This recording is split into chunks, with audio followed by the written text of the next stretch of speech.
Ayo urang mah rek dihijikeun da lieur. Ngacet na komputer. Dan jumlah Bab 1189 sampai bab 1192. Tapi orang ini, Li Fugui, adalah iblis dalam hal menyerang orang. Ketika dia melihat seorang wanita, dia adalah seorang gangster. Jika hal semacam ini ditambahkan pada game ke-6, bukankah ini sengaja menurunkan nilai game ke-6? Tentu, dia memikirkan hal ini di dalam hatinya, tetapi Murong Liang tidak mau mengatakannya di bibirnya. Dia menjilat bibirnya yang kering. Ketika dia melewati Yamamoto, dia hanya menunjukkan ekspresi tidak berdaya, lalu membungkuk untuk menyapa. Yamamoto tersenyum dan tidak berkata apa-apa. Setelah masuk melalui pintu bersama, Yamamoto melambaikan tangannya. Kedua gadis yang mengikutinya mengunci pintu lagi. Yamamoto mengikuti Li Fugui dan berkata dengan serius, "Tuan Li, saya dengar Anda akan datang, jadi saya telah membuat persiapan khusus. Ayo pergi, orang-orang kita semua ada di lantai 4. Ayo naik lift." Li Fugui mengangguk, setuju dan berjalan ke lift. Saat dia berjalan ke depan, dia bertanya kepada Yamamoto, "Ngomong-ngomong, di mana orang yang saya inginkan sekarang?" Yamamoto berkata terus terang, "Anda berbicara tentang Nona Wang Xiuwang, kan? Dia juga ada di lantai 4 sekarang, minum teh. Ayo, Tuan Li, Anda bisa melihatnya ketika Anda naik." Lift terbuka. Yamamoto berdiri di pintu masuk lift dan pertama-tama mengundang Li Fugui untuk naik lift. Li Fugui tampak tenang dan perlahan berjalan menuju lift. Tepat ketika Murong Liang salah mengira Yamamoto akan menjaga Li Fugui di lift, dia tiba-tiba memasuki lift bersama dua gadis. Murong Liang merasa tidak nyaman dan tidak punya pilihan selain mengikuti beberapa orang dan masuk ke lift bersama. Sesaat, semua orang datang ke lantai 4. Namun, saat lift terbuka, tidak kurang dari 30 orang berdiri di ruang terbuka seluas 4 hingga 500 meter persegi. Orang-orang ini semua mengenakan kaos dengan iklan berbahasa Jepang di pakaian mereka. Saat Yamamoto muncul, semua orang di depan mereka membungkuk, "Halo bos, halo Tuan Li." Faktanya, Li Fugui sudah membaca pikiran Yamamoto sejak pertama kali dia melihat Yamamoto. Memang benar Wang Xiu berada di lantai 4 saat ini. Namun gedung ini, tidak berlebihan jika dikatakan, telah diubah menjadi bom waktu oleh kelompok bajingan ini. Selama saya berani menyerang dengan keras kali ini, jika saya tidak hati-hati, kelompok orang ini akan bunuh diri. Bangunan meledak secara langsung, dan ini kebetulan adalah pusat kota, di seberangnya adalah gedung Baihua. Ada banyak gedung perkantoran dan kawasan perumahan kelas atas di sekitarnya. Begitu bangunan ini meledak, energi alat peledak yang tersembunyi di dalamnya akan meratakan area seluas 2 km ke permukaan tanah. Bisa dibayangkan jika hal ini terjadi, tidak ada yang tahu berapa banyak orang yang akan meninggal. Jadi, saat ini, jika Anda ingin menyelamatkan Wang Xiu dengan aman dan meminimalkan dampaknya, itu tergantung situasinya. Sambil berpikir seperti ini dalam pikiranku, Li Fugui kemudian bertanya kepada Yamamoto, "Tuan Yamamoto, di mana Nona Wang Xiu?" Yamamoto melambaikan tangannya kepada bawahannya. Mereka berpisah dan semua sampai ke jendela di 4 sisi lantai. Mereka berbalik dan melihat keluar jendela. Yamamoto, bagaimanapun, masih memiliki senyum santai di wajahnya dan berkata kepada Li Fugui, "Tuan Li, silakan datang ke depan saya. Nona Wang Xiu ada di kantor saya sekarang." Li Fugui tahu bahwa Yamamoto tidak berbohong. Jadi dia dan Yamamoto datang ke kantor. Masuk, benar saja. Li Fugui melihat seorang gadis pendek yang terlihat lembut dan pendiam. Namun mata gadis ini kini penuh ketakutan, dengan air mata mengalir dari sudut matanya. Melihat Li Fugui dan Murong Liang berkumpul, Wang Xiu, yang tidak mengetahui situasi spesifiknya, dengan cepat berkata kepada Murong Liang, "Bos, apakah Anda di sini untuk menyelamatkan saya? Bawa saya cepat pergi. Bawa saya pergi dari sini." Liang He adalah wakil presiden Departemen Sumber Daya Manusia di Seed Group. Meskipun statusnya di grup tidak setinggi Song Ziming, dia tetap mengendalikan kekuasaan yang sebenarnya. Sebagai wakil direktur Departemen Penelitian Ilmiah, Wang Xiu secara alami mengenal Murong Liang. Murong Liang tidak tahu harus berkata apa. Dia hanya berbalik dan melamar Yamamoto. Tuan Yamamoto, izinkan saya keluar dan menunggu. Yamamoto tidak menjawab. Sambil membuat teh untuk Li Fugui, dia mengalihkan perhatiannya kepada Li Fugui tentang kekayaan. Dari awal sampai akhir, Yamamoto terlihat sangat sopan. Setelah mendapat anggukan setuju dari Li Fugui, Yamamoto tersenyum dan berbisik, "Anda boleh keluar, Tuan Li, dan saya hanya ingin membicarakan sesuatu." Li Fugui tidak berani bertindak gegabah saat ini. Jika tidak ada alat peledak di sini, Yamamoto dan yang lainnya pasti sudah berubah menjadi mayat sekarang. Tapi sekarang, jika dia tidak sepenuhnya yakin dan mengambil tindakan gegabah, begitu ledakan terjadi, meskipun dia bisa melarikan diri, orang-orang di sekitarnya mungkin akan terbunuh dan terluka berkali-kali. Sambil berpikir seperti ini dalam pikiranku, setelah Li Fugui selesai berbicara dengan Yamamoto, dia pertama kali melihat Wang Xiu yang emosional, tersenyum dan berkata kepadanya, "Nona Wang, jangan cemas sekarang. Saya datang ke sini hari ini dengan maksud untuk membawa Anda pergi. Jadi, Anda dan Murong Liang pergilah keluar dan tunggu dulu. Setelah saya selesai berbicara dengan Tuan Yamamoto, saya akan segera membawa Anda pergi." Wang Xiu sangat terkejut hingga dia menangis dan berkata dengan suara tercekat, Terima kasih banyak-banyak. Saya tahu kelompok itu pasti akan mengirim seseorang datang untuk menyelamatkan saya." Li Fugui tidak menjelaskan banyak, dia hanya melihat Wang Xiu dan Murong Liang keluar sambil tersenyum. Segera, hanya Li Fugui dan Yamamoto yang tersisa di ruangan itu. Keduanya saling memandang. Li Fugui adalah orang pertama yang berbicara, "Tuan Yamamoto, jika Anda memiliki pertanyaan, katakan saja langsung kepada saya." Yamamoto tidak membuang waktu. Dia mengeluarkan perjanjian dari tubuhnya dan meletakkannya di depan Li Fugui. Dia tersenyum dan berkata, "Tuan Li, lihat, bacalah perjanjian ini. Jika menurut Anda tidak apa-apa setelah membacanya, isilah sekarang." Setelah mengisinya, saya tidak hanya bisa melepaskan Direktur Wang, tetapi juga membantu Anda memenuhi kebutuhan seumur hidup Anda. Mimpi. Li Fugui membuka perjanjian. Setelah membaca beberapa kalimat dengan cermat, dia tersenyum pada Yamamoto dan menggoda, Apakah Anda berencana meminta saya menandatangani akta pengkhianatan?" Yamamoto duduk di hadapan Li Fugui dan menjelaskan dengan tenang, "Tuan Li, apa yang Anda katakan agak tidak menyenangkan. Bagaimana ini bisa dianggap sebagai kontrak penjualan? Ini hanya jaminan kerjasama kami. Menurut pemahaman awal kami tentang Anda berasal dari desa Xiaoxi, Kota Panlong, Kabupaten Qinglong, Kota Jiangnan. Dengan informasi dasar ini, saya tidak akan katakan lebih banyak, dan statusmu saat ini bukan hanya Presiden Konferensi Ramuan, tapi juga Wakil Kapten Game ke-6, begitu." Yamamoto mengatakan ini, Li Fugui melambaikan tangannya dan berkata, "Berhenti. Itu sepertinya kamu informasi yang diperoleh tidak terlalu akurat. Haha, saya bukan lagi Wakil Kapten." Yamamoto tampak sedikit bingung di matanya dan bertanya pada Li Fugui, Jika saya bukan Wakil Kapten, lalu kamu?" Li Fugui berkata sambil tersenyum, "Kapten. Hehe, dokumen resmi perintah yang baru saja dikeluarkan dari atas belum disampaikan." Yamamoto tertegun. Kemudian dia tidak bisa menahan tawa dan berkata, "Tuan Li benar-benar orang yang bahagia. Kami paling suka bekerja sama dengan orang-orang seperti Anda. Di Tiongkok, sangat sedikit orang seperti Anda yang menggabungkan banyak identitas. Jadi kami ingin, selama Anda bersedia bekerja sama dengan kami." Jangan menunggu Yamamoto selesai membicarakan omong kosong ini. Li Fugui berkata langsung pada intinya, "Saya ingin tahu manfaatnya." "Apa manfaatnya? Karena ini kerjasama, saya membawa manfaat bagi Anda, dan Anda juga harus membawa manfaat bagi saya, bukan?" Yamamoto tersenyum tipis dan berkata, "Pertama, apa yang kamu inginkan? Kami akan melakukan yang terbaik untuk memuaskanmu."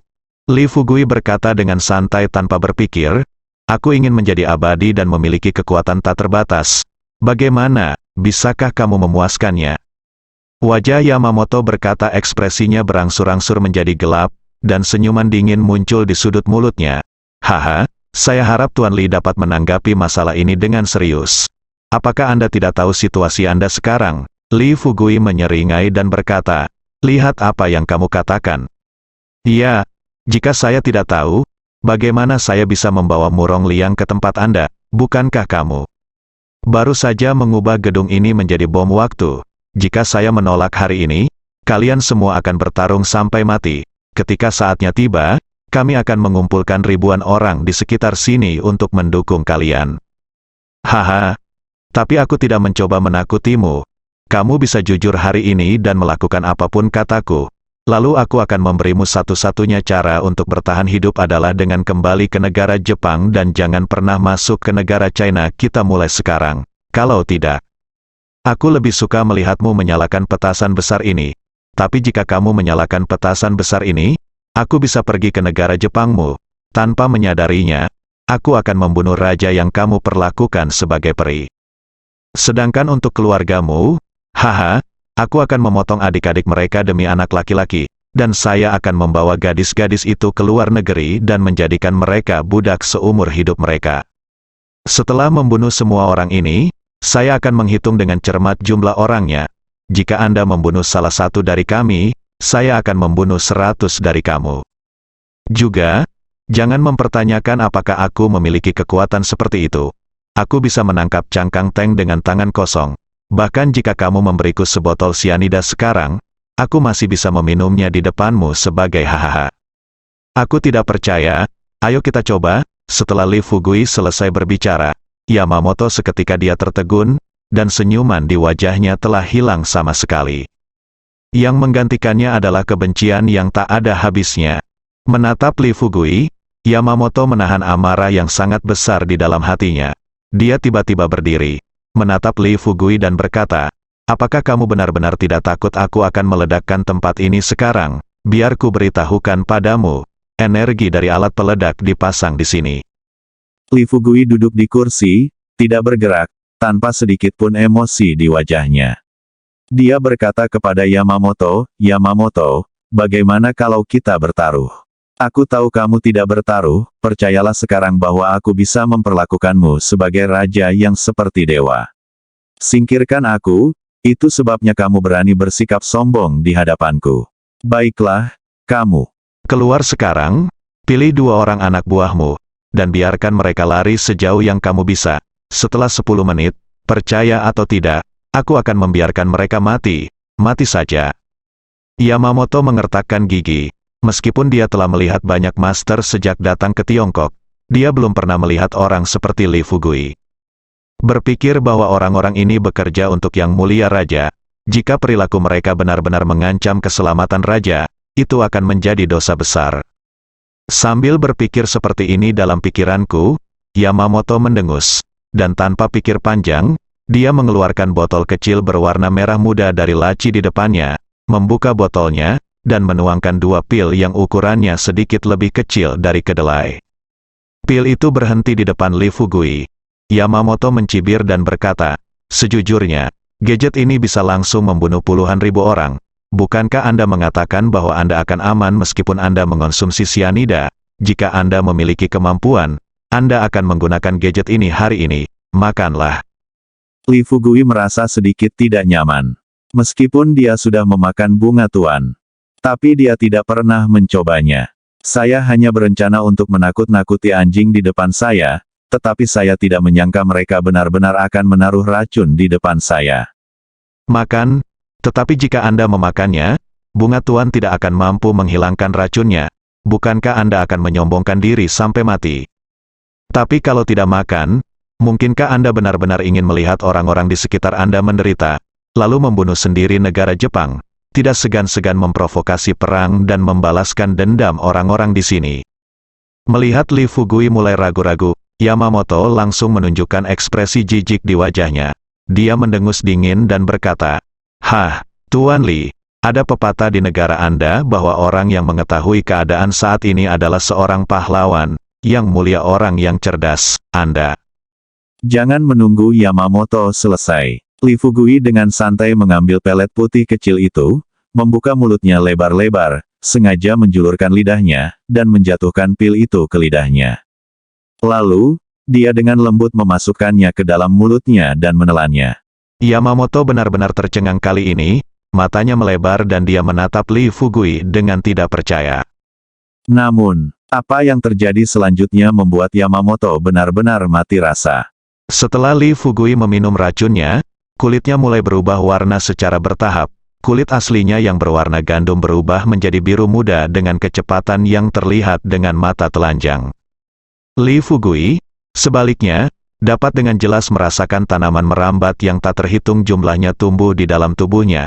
Tanaman merambat ini merayapi seluruh tubuhnya dan masuk ke kerongkongannya. Kemudian, tanaman merambat itu sepertinya menyedot, semua racun diserap ke dalamnya. Bagaimana Li Fugui bisa tahu? Detoksifikasi bunga bawang pada dasarnya berbeda dengan obat penawar detoksifikasi lainnya. Sekali kamu memakan bunga tuan, tubuhmu tidak hanya bisa menyerap vitalitas bunga tuan, tapi lebih seperti menanam pohon tuan langsung di tubuhmu. Namun, pohon ini berbeda dengan pohon induk Black Spirit. Black Spirit pohon induk itu nyata, bisa dilihat dan disentuh. Tapi pohon tuan lebih seperti sejenis kekuatan. Selama seseorang diracuni, jika racunnya kurang, maka akan langsung teratasi. Tetapi racun yang diberikan Yamamoto kepada Li Fugui hari ini terlalu beracun. Bunga tuan tidak dapat melewati jaringan manusia dan menghilangkan racun, hanya dapat menyerap racun terlebih dahulu kemudian langsung menyuntikkan racun tersebut ke dalam bumi. Dalam waktu kurang dari 5 detik, Yamamoto dan Li Fugui dengan jelas melihat tanaman merambat biru yang tak terhitung jumlahnya keluar dari lengan dan kakinya. Tapi jenis tanaman merambat ini lebih mirip cahaya biru. Setelah lahir, pada setiap pokok anggur, terdapat cabang-cabang yang tak terhitung jumlahnya. Cabang-cabang ini tumbuh ke bawah dan menembus tanah satu demi satu. Yamamoto tercengang, seluruh tubuhnya mulai bergetar. Li Fugui merasakan tubuhnya terasa lebih nyaman dari sebelumnya. Seluruh proses berlangsung kurang dari 30 detik. Ketika wajah Li Fugui kembali ke warna sebelumnya, tanaman merambat yang tumbuh di tubuhnya juga menghilang tanpa bekas. Yamamoto, jika kamu mengizinkan aku membawamu pergi hari ini, aku akan membawamu pergi. Jika kamu tidak ingin aku membawamu pergi, aku akan pergi sekarang. Jika kamu ingin meledakkan tempat ini, terserahlah. Tapi selama kamu memberitahuku, kamu membunuh salah satu dari kami, aku akan membunuh 100 dari kamu. Jika kamu tidak percaya, mari kita tunggu dan lihat.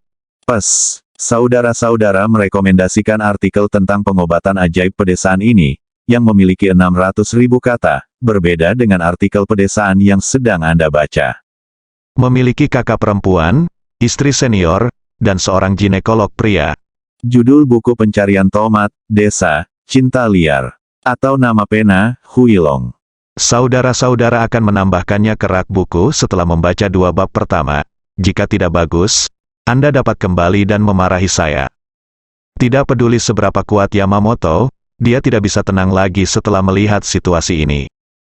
Lagi pula, yang dia lihat sebelumnya semuanya manusia normal. Tapi orang di depannya, baik dari segi kekuatan atau aspek lainnya, telah sepenuhnya melampaui jangkauan manusia normal. Tepatnya, Li Fugui di depannya tampak seperti Spider-Man, Superman, atau Hulk yang muncul di TV. Pikirkan tentang itu.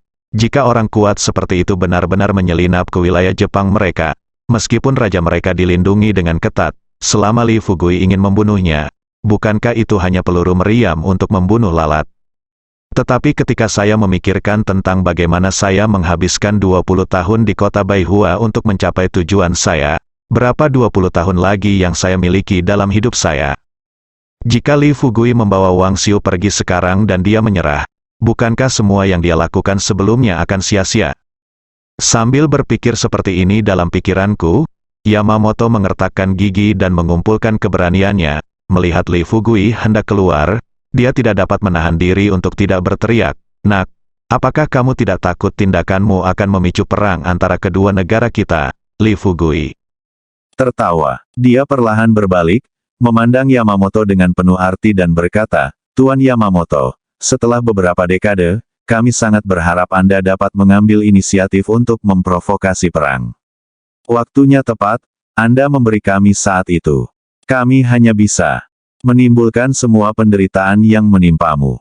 Oh, ngomong-ngomong, Jangan berpikir untuk mendapatkan keuntungan apapun dari kami kali ini seperti terakhir kali. Jika perang benar-benar dilancarkan, aku akan segera memimpin timku ke negara Jepangmu. Saat aku baru saja berkata, tangkap pencurinya dulu dan tangkap rajanya. Menurutku para dewa di hati orang Jepangmu telah jatuh. Apakah kamu punya niat untuk terus bertarung bersama kami? Juga, meskipun dia terbunuh, aku bunuh diri, dan aku menang, jangan biarkan siapapun tahu kalau aku yang melakukannya. Setelah itu, Li Fugui membuka pintu dengan lancar. Dia melirik ke beberapa bawahan Yamamoto di depannya. Jarum perak muncul secara tidak sengaja bersama jari Anda. Lalu dia bersandar pada kusen pintu. Dia berkata sambil tersenyum, Tuan Yamamoto, sama seperti keempat saudara laki-laki Anda yang akan mati di luar. Haha, saya berdiri di sini sekarang, tidak pernah lepas dari pandangan Anda. Jika mereka mati, menurut Anda apakah saya bisa melakukan ini? Benarkah? Hati Yamamoto menegang. Dia segera berdiri dan datang ke pintu. Berdiri di depan Li Fugui, dia melihat saudara-saudaranya di luar pintu. Melihat semua orang berdiri tanpa cedera, Yamamoto bertanya dengan wajah dingin, siapa yang mati? Hah? Menurutmu siapa yang mati? Ran. Sebelum Yamamoto selesai berbicara, dia melihat keempat pria yang berada tepat di depannya, tubuh mereka jatuh langsung ke tanah seperti pohon tumbang. Adegan di mana Li Fugui meminum racun barusan. Hal ini telah menumbangkan pemahaman Yamamoto terhadap orang-orang Tiongkok. Dan pemandangan ini sekarang, ini benar-benar mengalahkan pertahanan psikologisnya. Ya, menghadapi eksistensi yang begitu kuat, jika mereka berani memaksakan diri untuk maju, yang akan menyambut mereka mungkin akan menjadi duka nasional. Apa yang harus aku lakukan? Apakah kamu menyerah sekarang? Berikan Wang Xiu kepada Li Fugui dan biarkan dia membawanya pergi. Petik 2. Tetapi setelah membiarkan Li Fugui membawanya pergi, apa yang akan terjadi pada grup Side? Apa yang akan terjadi pada misiku? Petik 2. Tapi apakah Li Fugui tidak mungkin bisa mengalahkannya? Dari ekspresi tenang di wajah Li Fugui dan kekuatan yang dia tunjukkan barusan, dia bisa merasakan bahwa mereka pasti lawannya. Pertarungan sampai mati. Mulai. Sekarang, alat peledak akan meledakkan anak ini di sini. Pikiran ini muncul begitu saja di benak Yamamoto. Tanpa diduga, senyuman aneh tiba-tiba muncul di sudut mulut Li Fugui. Lalu dia berkata kepada Yamamoto, ngomong-ngomong, kamu mau apa? Tiba-tiba aku merasa sedikit haus dan ingin keluar untuk membeli sebotol air. Saya akan memberikannya kepada Anda, sebelum Li Fugui datang. Saya kebetulan melihat sebuah toko kecil tidak jauh dari lembaga pelatihan ini. Ketika Yamamoto mendengar ini, dia berpikir karena anak ini akan keluar, sebaiknya biarkan dia keluar. Ini adalah saat yang tepat baginya untuk menelepon atasannya untuk berkonsultasi dan melihat apa yang harus dilakukan dalam situasi ini. Bagaimanapun, masalahnya kini telah sampai ke kepala raja mereka. Kalau mereka selamat, tidak masalah. Kalau mati, mereka akan mati. Lagi pula, sebelum mereka datang ke Tiongkok, mereka datang dengan tekad untuk mati.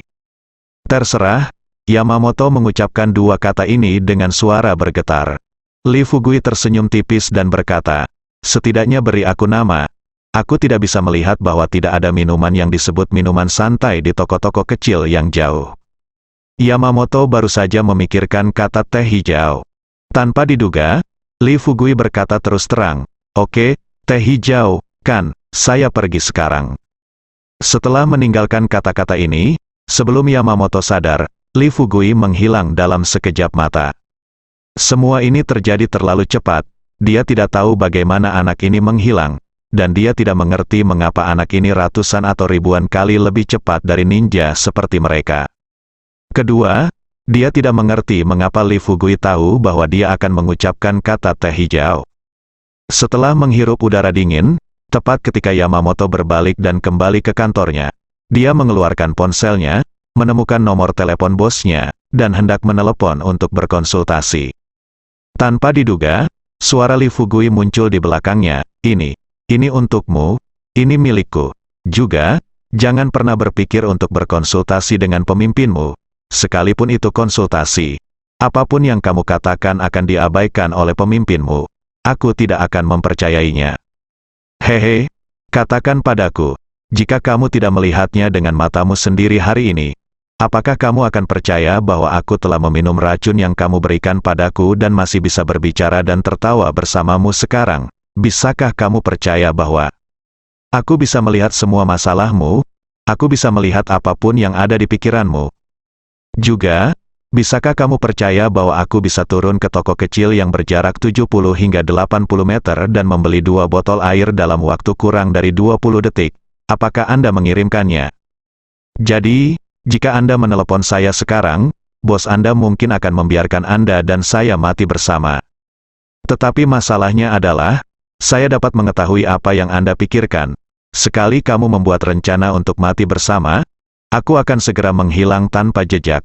Setelah aku keluar, aku akan bergegas ke bandara langsung, dan kemudian pergi ke negaramu untuk bersenang-senang di negara Jepangmu. Saat ini, Yamamoto benar-benar hancur.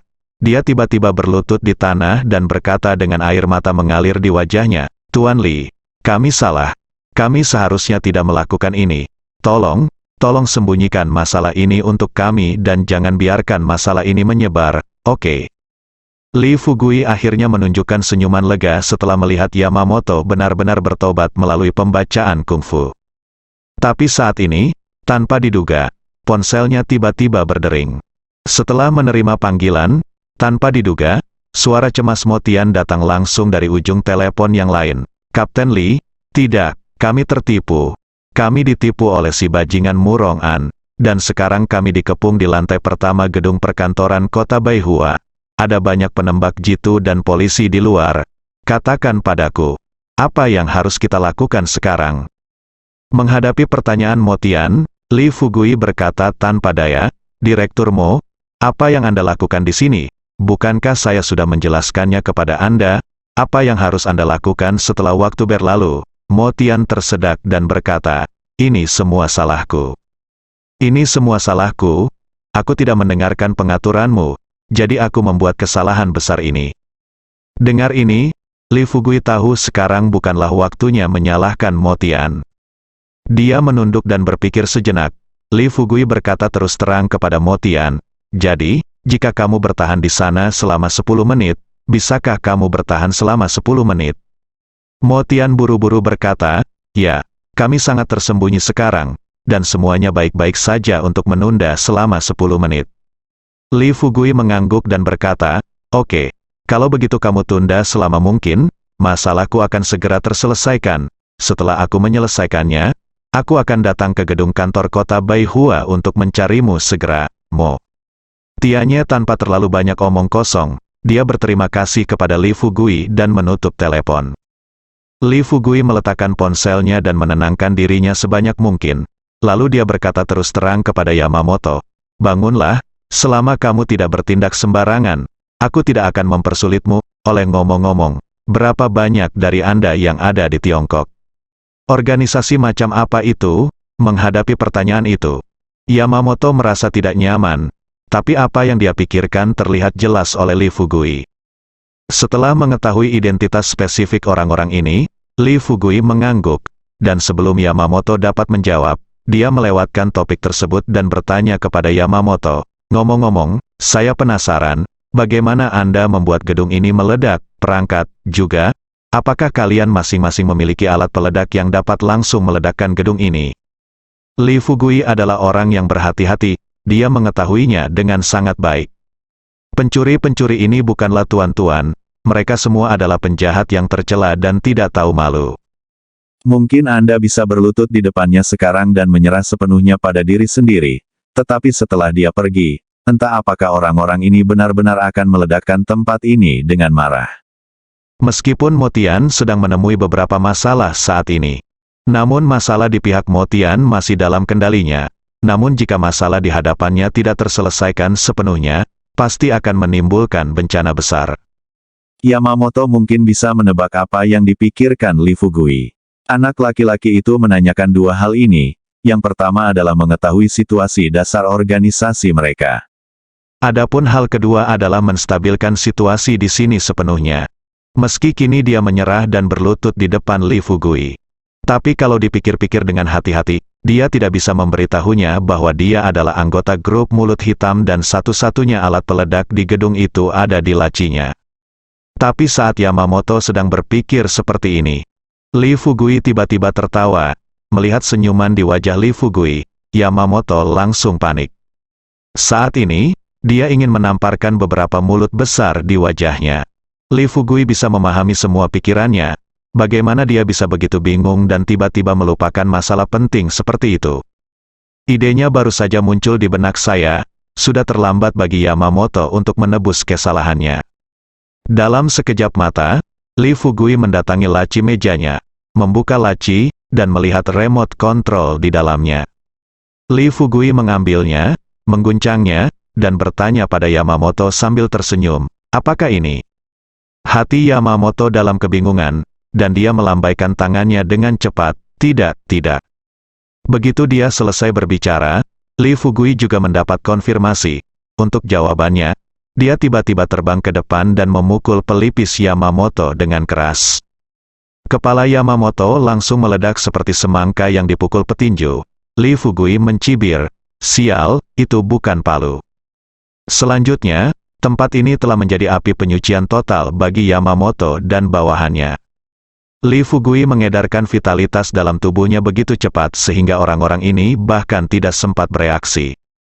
Kurang dari 20 detik, ketika semua orang di atas dibunuh oleh Li Fugui akhirnya menghela nafas lega, namun dia tidak berani gegabah sama sekali. Setelah menyeka noda darah di salah satu tangan ninja yang mati itu, Li Fugui mengeluarkan ponselnya dan langsung menelepon Hua Duo dan Yu Zhen.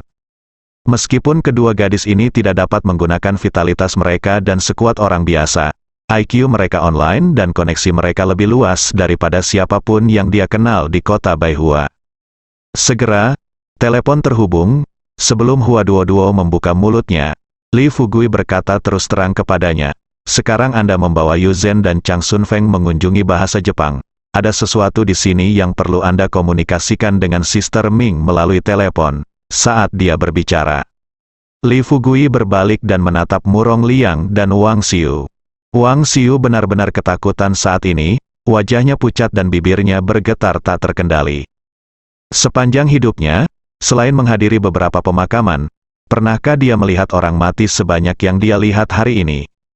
Tapi hari ini, Li Fugui sendirian di antara kerumunan, dalam waktu kurang dari 20 detik, 30 atau 40 orang jatuh ke dalam genangan darah. Adegan berdarah ini jelas melampaui apapun yang terlihat di serial TV manapun. Murong Liang kehilangan kesadaran, dia sekarang merasa masih bisa bertahan, yang merupakan keajaiban terbesar abad ke-21. Puluhan ninja. Dengan cara ini, Li Fugui membunuh mereka semua tanpa usaha apapun. Terjadinya hal semacam ini benar-benar mengubah pemahamannya tentang kata master.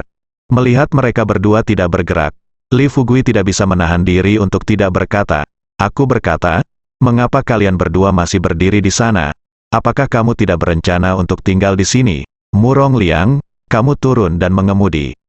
Dulu, saya akan menurunkan Wang Xiu, dan kemudian pergi perjalanan ke gedung perkantoran kota Baihua." Saat dia berbicara, Li Fugui mendatangi Wang Xiu, mengulurkan tangannya, dan meraih jari ramping Wang Xiu. Tanpa diduga, begitu jarinya bersentuhan dengan jari Wang Xiu, mata Wang Xiu membelalak, dia menangis, dan pingsan total. Melihat pemandangan ini, Li Fugui diliputi ketidakberdayaan. "Saya hanya bisa berkata kepada Hua Duo, kalian bertiga, cepatlah, masih ada beberapa hal yang harus saya selesaikan di sini. Setelah saya selesai menanganinya, saya akan datang untuk mencari Anda." Ngomong-ngomong, organisasi besar Jepang dan bahasa Jepang, harap periksa dengan cermat. Gedung ini sekarang menjadi bom waktu tak kasat mata yang dapat meledak kapan saja dan di mana saja. Saat Anda melapor ke Sister Ming, Anda harus melaporkan situasi ini kepadanya. Dan akhirnya ini akan memungkinkan dia akan mengirimkan ahli EOD profesional untuk membongkar semua alat peledak di dalamnya dengan aman. Setelah Li Fugui selesai berbicara, Hua Duo bertanya dengan cepat, "Apa yang terjadi? Kenapa?"